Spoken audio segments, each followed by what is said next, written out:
c'était elle qui avait en fait volé l'idole de la maison de son père. Et elle s'est assise dessus. Parce que Jacob dira à Laban, fouille toutes les tentes. Et si tu vois ton idole, il dira aussi, mais périsse, c'est Jacob, mais périsse celui auprès duquel tu trouveras tes dieux, en présence de nos frères. Examine ce qui t'appartient chez moi et prends-le. Jacob ne savait pas que Rachel les eut dérobés. Jacob ne savait pas que sa femme bien-aimée, pour laquelle il va travailler, je pense que c'était 7 ans de plus, il ne savait pas qu'il était en train de libérer une malédiction sur qui? Sur sa femme bien-aimée. Le problème de la malédiction, c'est que lorsqu'elle est relâchée, la malédiction parcourt le temps. Ça traverse les années. Et ça attend le temps favorable pour agir. Bien-aimé, verset 34, Rachel avait pris des téraphines, les avait mis sous le bas du chameau et s'était assise dessus. Laban fouillait toute la tente et ne trouva rien. Elle dit à son père, elle-même, que mon Seigneur ne se fâche point si je ne puis me lever devant car j'ai ce qui est ordinaire aux femmes. Il chercha et ne trouva point les téraphines. Écoutez, l'histoire se passe, on est dans Genèse 31. Des années plus tard, Rachel est enceinte au moment de l'accouchement. La malédiction attendait Rachel au moment de l'accouchement. Si Rachel aurait dit à son époux, écoute chérie, c'est moi qui ai pris les idoles, mais j'ai eu peur de papa. C'est moi. Jacob aurait retiré la malédiction. Parce que Jacob était une figure d'autorité. Mais Rachel a gardé le secret. Rachel ne maîtrisait pas le fonctionnement du monde spirituel. Alors, ce qui va se passer, c'est quoi? C'est qu'en fait, au moment maintenant de l'accouchement dans Genèse 35, et pendant les douleurs de l'enfantement, la sage-femme lui dit, ne crains point, car tu as encore un fils. Et comme elle allait rendre l'âme, car elle était mourante, elle lui donna le nom de Ben-Oni. Mais le père l'appela Benjamin. Verset 19, Rachel mourut, et elle fut enterrée sur le chemin d'Ephraim, qui est Bethléem. Bien-aimé, ici, Jacob va libérer une parole néfaste à cause de la colère. Parce qu'il avait des blessures intérieures qui avaient été causées par Laban pendant qu'il travaillait chez Laban. Il n'avait jamais été guéri de ces blessures intérieures. Et il a relâché les paroles qui ont attaqué sa propre femme bien-aimée. Et il est resté avec Léa, la femme qui lui avait été imposée. Mais sa vraie femme est partie. Vous comprenez cela? Quelles sont les paroles que vous libérez en longueur de journée à cause des blessures intérieures, à cause du mal que les gens vous ont causé? Quelles sont les paroles que vous libérez dans vos maisons? Quelles sont les paroles qui ont été libérées contre vous? Cela va être traité si vous ne le traitez pas. Je peux vous dire une chose, l'avenir n'est pas bon pour vous, ni pour vos enfants.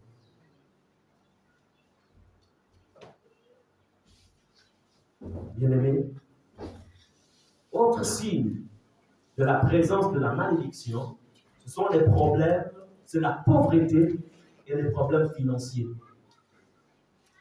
Bien-aimés, être chrétien ne veut pas dire être pauvre. Je répète, être chrétien, c'est-à-dire être né de nouveau. Je ne parle pas des chrétiens de la religion. Je parle d'être né de nouveau. Ne veut pas dire être pauvre.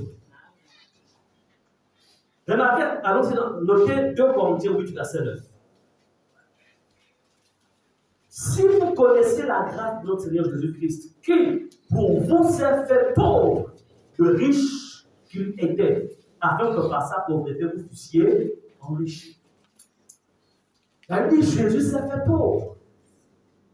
Quand quelqu'un ne vit que pour le manger et le loyer,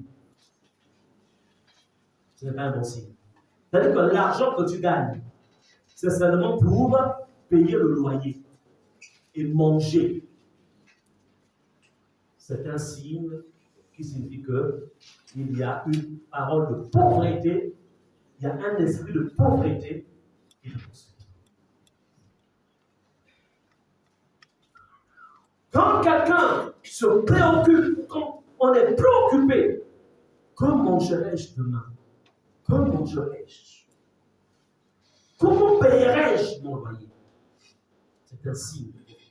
Il y a un esprit qui a été libéré. Et il faut le...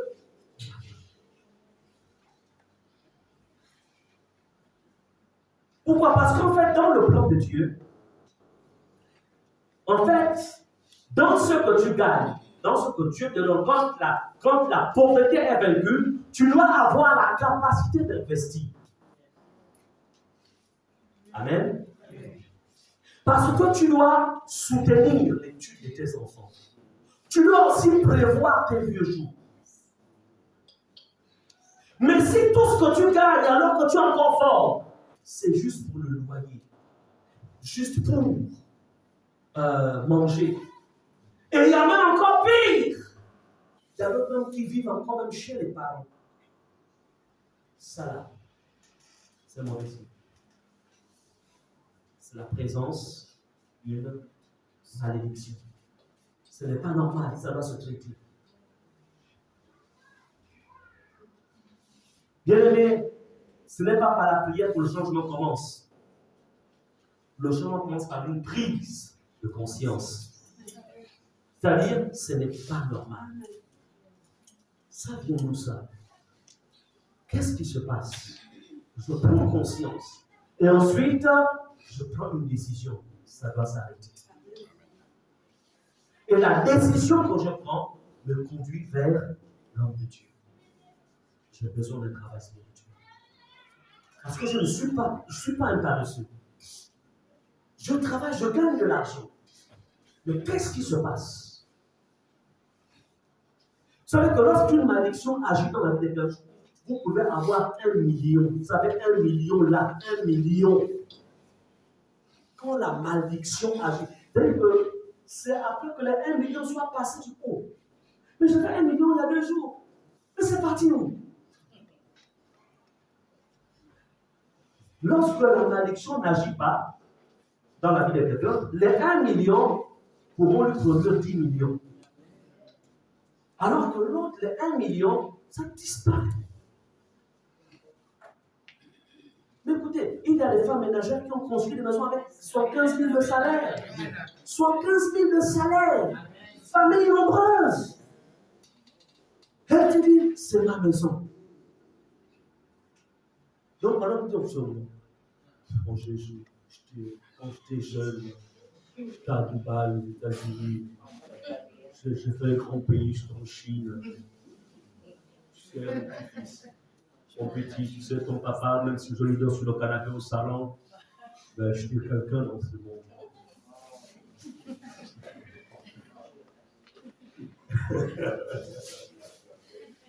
Oh, tu sais. Oh, vous savez, la République. On a spécialement la République en ce pays. Ce sont eux qui vont détruire cette République. Et tu sens seulement quand même quelqu'un comme quelqu'un quand il gorge, quoi. C'est tout ce qu'il laisse.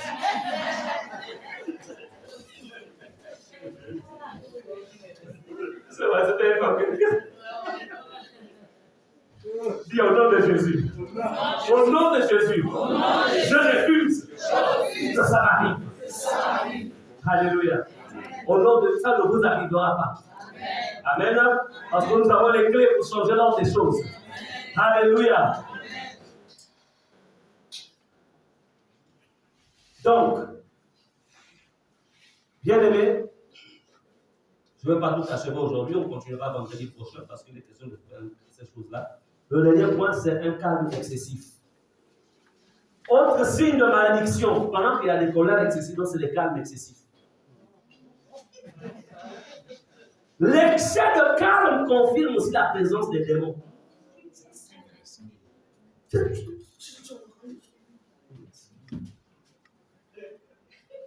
Regardez tout dans sa jambe. Regardez-moi le parler. parmi tous mes enfants, celui-là, il me cause pas de problème. Tu ne sais pas là où tu peux situer ton enfant. Reste calme. Ça, c'est la présence d'une malédiction. Il y a des calmes qui sont des calmes dangereux. Calme. On appelle ça le mutisme. Vous savez, le lac, ça cache beaucoup de choses. Hein? Le lac des Anges. Allez vous baigner là. Comment dirait les ouvriers? Si vous avez une sortie évidente. Tout ce qui est à l'intérieur. Parce que quand quelqu'un est d'un calme excessif, tu ne sais pas quand il est fâché, tu ne sais pas quand il est heureux, tu ne sais pas, tu ne peux pas le situer. Tu ne sais pas quand il est un danger ou quand il est une bonne, tu ne sais pas. Mais fâche-toi, comment tu te fâches? Mais il ne se fâche jamais. Si tu es un casse-toi, moi on peut savoir comment te redresser. Moi on ne sait pas.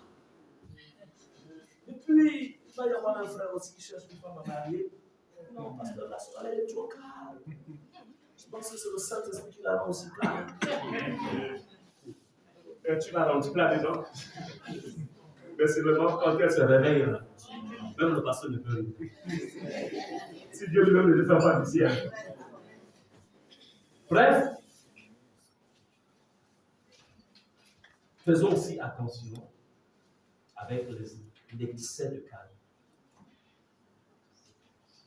Je ne veux pas dire qu'il faut être constamment agité, mais ce sont des signes qui vous sont donnés pour que vous sachiez en fait, que vous observiez déjà vos propres vies, que vous observiez aussi vos enfants, vous observiez votre environnement, afin que nous traitions.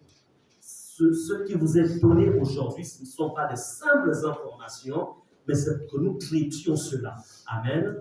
C'est fait pour ça. Alors, prenez Exode 23, versets 25 à 26.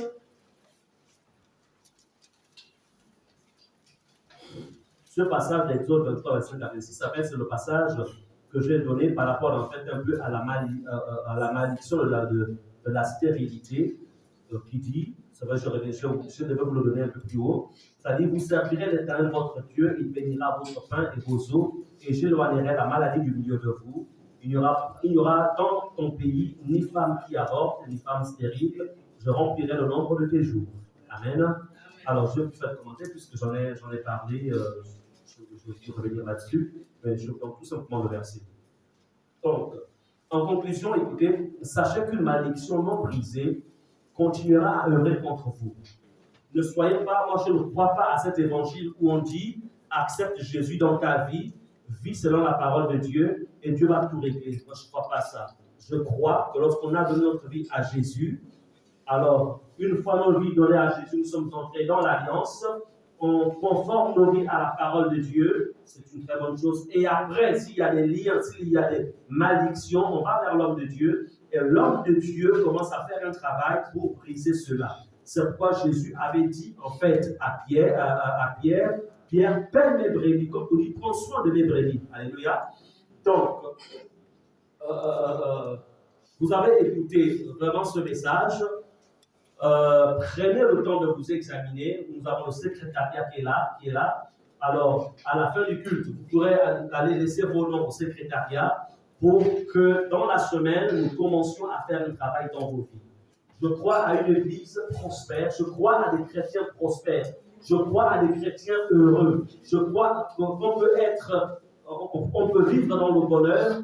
Je crois qu'on peut vivre dans la quiétude. Je crois que être en Christ, c'est un autre genre de vie. C'est une vie heureuse. Je ne pense pas qu'on peut en fait être en Christ et continuer à vivre des temps difficiles. Ça, c'est l'ennemi qui est là. C'est l'ennemi qui veut vouloir nous faire croire qu'être en Christ, c'est être comme le commun des mortels. Moi, je ne crois pas à ça. Je ne crois pas à ça. Je peux vous dire une chose. Si je n'aurais pas trouvé le bonheur en Christ, je ne serais jamais resté en Christ. Je ne serais pas resté en Christ. Mais j'ai vu que Christ était bon. j'ai vu que Jésus était réel, j'ai vu que Jésus était bon. Je n'ai pas vécu ma vie en Christ à partir de la vie des autres. J'ai vu ce qu'il a fait dans ma propre vie. Je sais que j'étais perdu. Dans le monde, je sais. Mais j'ai vu ce qu'il a fait. Je n'ai pas vécu ma vie en Christ à partir... Bon, je ne la connaissais même pas. Donc, à partir d'autres frères de l'époque, non. J'ai vu ce que Jésus a fait dans ma vie. Donc, il faudrait que si à un moment, vous viviez en Christ à partir de la foi de l'autre, de ce que Dieu fait dans la vie de l'autre, mais à un moment, tu dis non, je vis avec Christ à partir de ce que je vois Christ faire dans ma propre vie. Alléluia. C'est pourquoi on dit que le salut est personnel. C'est-à-dire, en fait, même si personne peut-être est dans la faiblesse, mais ce n'est pas parce que personne est dans la faiblesse que moi je vais être faible. Non. Est-ce que vous comprenez? C'est juste un exemple que je veux. Le salut est personnel. Comme pour dire, expérimente le salut dans ta vie. Expérimente. Expérimente le salut. Expérimente ce que Christ fait. Et c'est pourquoi vendredi prochain, nous continuerons dans la découverte des signes qui attestent la présence d'une malédiction dans une vie. On va continuer vendredi prochain. Et puis dimanche prochain, on va achever l'étape pour combattre et détruire tout. Amen. Il faut que vos vies soient épanouies. Il faut. Là, à la fin, là, les évangélistes vont rester, les anciens vont rester, etc. Il faut qu'on a des progrès, des programmes d'évangélisation, etc. Mais les gens, quand les gens arrivent dans l'église pour la première fois ou pour la deuxième fois, et puis, quand ils viennent voir, ils vont chercher un ancien chrétien, on va prendre comme ancien chrétien ici. On va prendre qui? Là, ça reste toi. Donc, c'est ça. Soit le l'enregistrer, c'est que toi, tu m'enregistres, c'est notre part. Peut-être que je vais fâcher. Faut pas qu'on te suspecte aussi. Hein. Non, mais je vais fâcher. Tu vois si c'est fâché. Si c'est fâché quand même. Quand même, tu te fâches devant nous. Pourquoi tu sais ton fâchement là? Alors, donc, imagine qu'en fait, il vit des situations qu'il n'arrive pas à gérer. Et quelqu'un vient pour la première fois ici. Et il ressemble, en fait, n'est pas dans ne reflète pas la gloire de Dieu, ne reflète pas la joie de Christ. Mais la personne dit, dans l'église là, les gens sont comme. Et on ne dira pas que dans l'église là, j'étudiera, donc ils diront, dans l'église là, les gens. Et pourtant, il n'a été en contact avec qui? Donc, mais la réalité, c'est que personne ne fait pas exprès. Il vit vraiment des situations qui le dérangent. Est-ce que vous comprenez? Mais il n'a pas vaincu ces situations. C'est pourquoi vous qui travaillez là, vous qui, surtout sécurité, quand vous savez que vous avez des combats intérieurs, dites à vos responsables, en fait, je ne peux pas travailler. Amen. Il faut être vrai. Il ne faut pas faire semblant. Je ne peux pas travailler aujourd'hui. Amen. Donc, sachez que nous sommes la vitrine de Christ. Les gens ne voient pas Jésus, mais ils voient Jésus au travers de nous. C'est pourquoi vous remarquerez beaucoup de choses dans vos églises là, les églises de révélation, ces histoires-là. On sait qu'est-ce qu'on ne sait pas. Oh, laissez-nous ça. Laissez-nous ça. D'ailleurs, moi je préfère repartir dans mon église, l'église de mes pères. Oh, qu'est-ce qu'on ne connaît pas? Et quand les gens parlent comme ça, parfois ils n'ont pas tort. Hein. Malheureusement, ils ont été en contact avec la mauvaise personne. Ce n'est pas que tout le monde est comme ça, mais ils ont été en contact avec le mauvais chrétien, le mauvais berger ou la mauvaise bergère. Et puis pour lui, oh, laisse-moi cette histoire-là. On les connaît, on les connaît. Et quand c'est comme ça, la Bible dit malheur par le scandale. À cause de toi, tu as empêché quelqu'un de rentrer dans le royaume de Dieu. À cause de ton témoignage. Je dis malheur. Il dit il y aura des scandales. Je dis malheur par qui? Ce scandale-là. Mieux aurait été pour cette personne de n'être jamais né. Vous comprenez cela? Vous comprenez? Il est important pour nous. C'est pourquoi Moi, je me fâche. Hein. Je ne peux pas avoir ma colère. Pourquoi? J'ai appris à me. Je sais toujours non. Mais j'ai développé, en fait, comment dirais-je, j'ai développé des capacités pour ne pas être un scandale, en fait, à mon prochain. Parce que on ne dira pas Monsieur Gislain, on dira le pasteur. Pasteur. Ah, j'ai croisé le pasteur au feu rouge.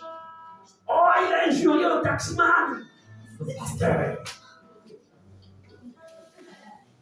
Amen. C'est pour vous dire, votre identité spirituelle vous poursuit partout. Dans vos maisons, dans vos familles, dans vos lieux de travail, partout. Attendez, dites-moi, je suis marié. Si je suis un mauvais mari, hein? Est-ce qu'à la maison c'est le pasteur? C'est le mari, non? C'est-à-dire que quand je suis assis, je suis debout ici en train de prêcher. Vous le remarquez seulement le visage de ma femme.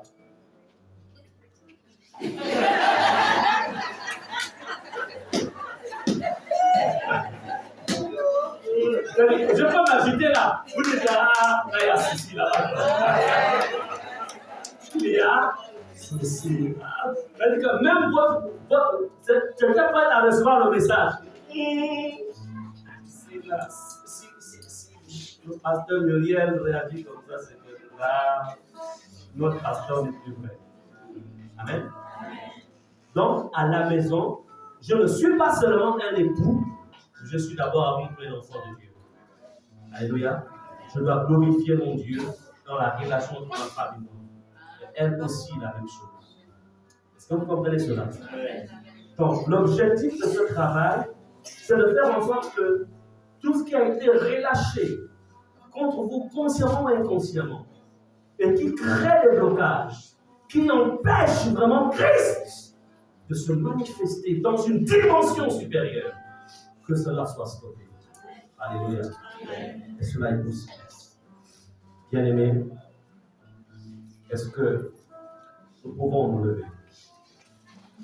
On ne va pas acheter toute la Bible aujourd'hui, même dire le pasteur Muriel. Toi-même tu as sorti, parce que soi-même on peut aussi se maudire. Soi-même on peut se maudire. Pourquoi ma vie est foutue comme ça? Pourquoi ma vie est tout ça? C'est une manière de se maudire. Seigneur, ouvre-moi les yeux. Je veux que ma vie change. Élève ta voix et parle à ton Dieu maintenant. Par rapport à tout ce que tu as entendu. Et si tu sais, sur toutes les paroles que tu as sorties contre toi-même, ou que tu as sorties contre tes enfants, ou contre quiconque, demande pardon, Seigneur. Seigneur, pardonne-moi. Pardonne-moi.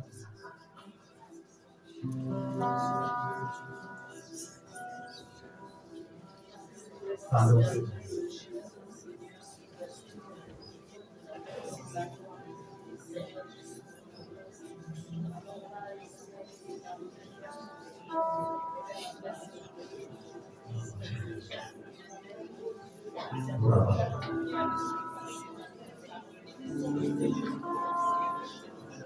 Seigneur, ce matin,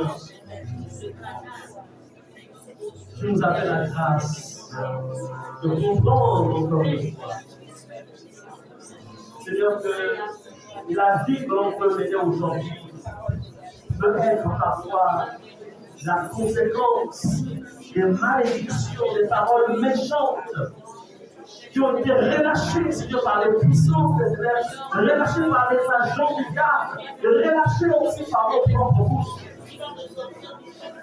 Seigneur, ce matin, nous venons te demander une chose. Seigneur, ramène, nous te prions, ramène, Seigneur, en mémoire tout ce qui a été caché, Seigneur, tout ce qui s'est enfoui en nous et qui œuvre contre nos vies. Oui, Seigneur. Oh Dieu.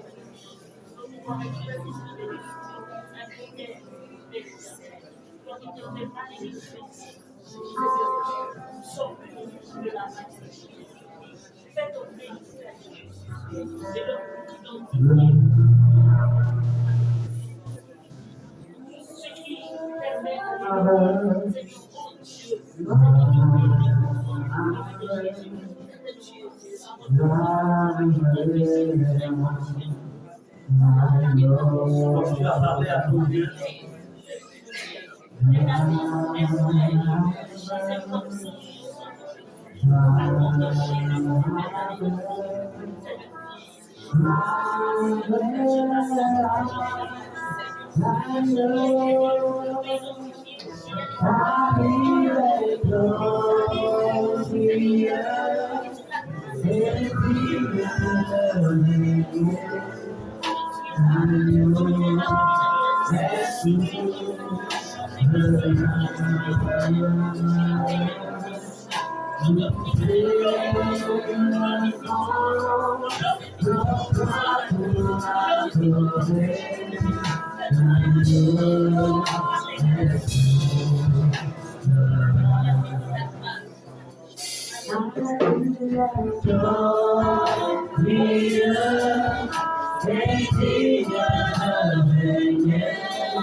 Mettez vos mains sur la tête de prier. Je viens, Père Céleste, ce matin, te présenter, Seigneur, tes enfants. Seigneur, c'est pour la bénédiction que tu nous as appelés. Tu es mort et ressuscité à la croix afin que nous expérimentions, Seigneur, tes faveurs et tes grâces. Seigneur, tu as fait de nous des lumières, car tu as dit que vous êtes la lumière du monde. Tu as fait de nous le sel de la terre. Seigneur notre Dieu, c'est toi qui as dit que le monde attend avec un ardent désir la révélation des fils de Dieu. Seigneur, c'est pourquoi ce matin, dans le nom puissant de Jésus, je prie que tu fasses monter, Seigneur, dans la mémoire et l'intelligence de tout un chacun, Seigneur, ces souvenirs enfouis, Seigneur, par lesquels les agents des ténèbres passent pour maintenir certains encore dans la captivité. Seigneur, je prie dans le nom de Jésus. Seigneur, que toute malédiction, par l'encontre des enfants, au nom puissant de Jésus, que cela soit désactivé maintenant au nom puissant de Jésus. Seigneur, lorsque tu commences une œuvre, tu la parachèves. Viens et parachève ton œuvre dans la vie des enfants. C'est dans le nom de Jésus que j'ai prié. Et nous disons Amen. Amen. Donc, nous continuerons donc ce travail. Je rappelle que c'est